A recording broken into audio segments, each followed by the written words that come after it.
Kevin Stone. I'm a multi-instrumentalist and was in the Native American Music Awards in 2007 for the Native American Flute. But I'm not going to bore you with my background. You want to know how to play Native American Flute, and we're going to do that right now.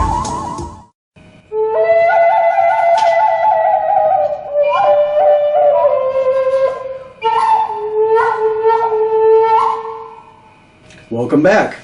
This tutorial is on the fingering of the flute, and many of you have asked these questions online. What is the difference between a 5-hole flute and a 6-hole flute? Here we have a 6-hole, and here we have a 5-hole, and as you can see right here, there is a hole missing on the 5-hole flute. And really, there's not any difference between the playability of the two.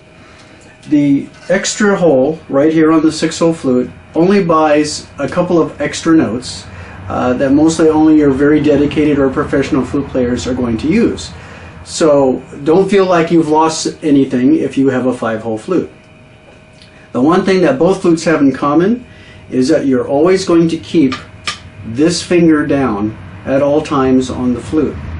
Now on a 5-hole flute, that finger would be sitting right here in this space where there's no hole.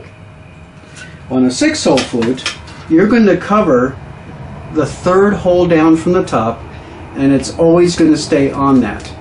And for right now, that's all you need to know. You can learn the other notes later, but for right now, to get you started, keep that finger down. And as you can see, it gives you a convenient way to balance and hold the flute, because your other fingers are going to be moving up and down and off the flute, and you still have to have a way to hold it. Now, when you start with your lowest note, ease into it. If you're squealing, you're blowing too hard.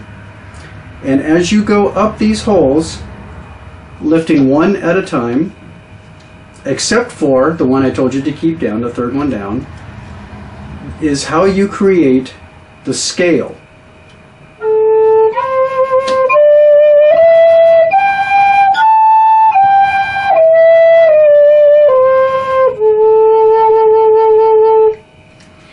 Now, as you go up, you want to make sure that you seal your fingers properly on each hole so you don't squeal, and you work on precision, not speed. Speed will come later.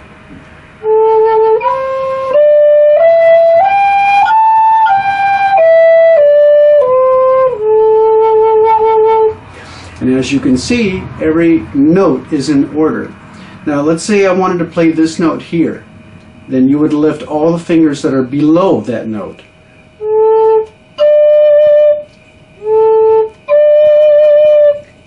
Let's say I wanted to play this one up here. Then you would lift every finger, except for the 3rd one, every finger that's below it.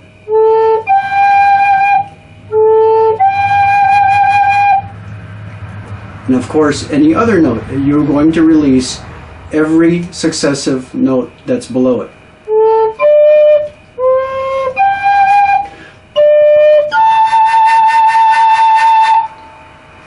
So once you learn your scale and you're able to play these notes, this is the scale where there are no wrong notes, and you can make beautiful music with just the scale. So you find yourself a nice shady tree, and you sit down and you play the song that's in the flute. And the more you do it, as the Lakota say, the learning is in the doing. So the more you do it, the more beautiful your music will become. See you next time.